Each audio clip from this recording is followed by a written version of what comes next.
জানি বাবা, মেয়েটাকে সেই কখন 9টার সময় ঘরে চাবি তালা দিয়ে রেখে গেছিলাম, দেখি মেয়েটা আবার কি হলো।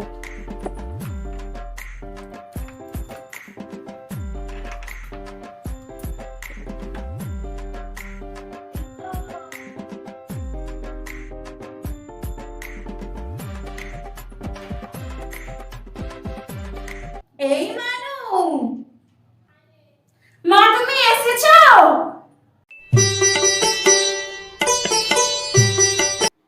মা পুষ্পাঞ্জলি দিয়ে তুমি বললে শ্বাস দে, তারপর আমি সেজে গুজে তোমায় ডাকলাম, তুমি একবারও সাড়া দিলে না। আমি কতবার দরজা ধাক্কা দিয়েছি, তাও সাড়া দিলে না। আমি কখন ঘুরতে যাব?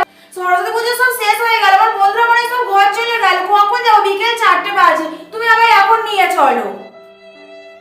এই মানুষ শোন না, কি হয়েছে বলতো?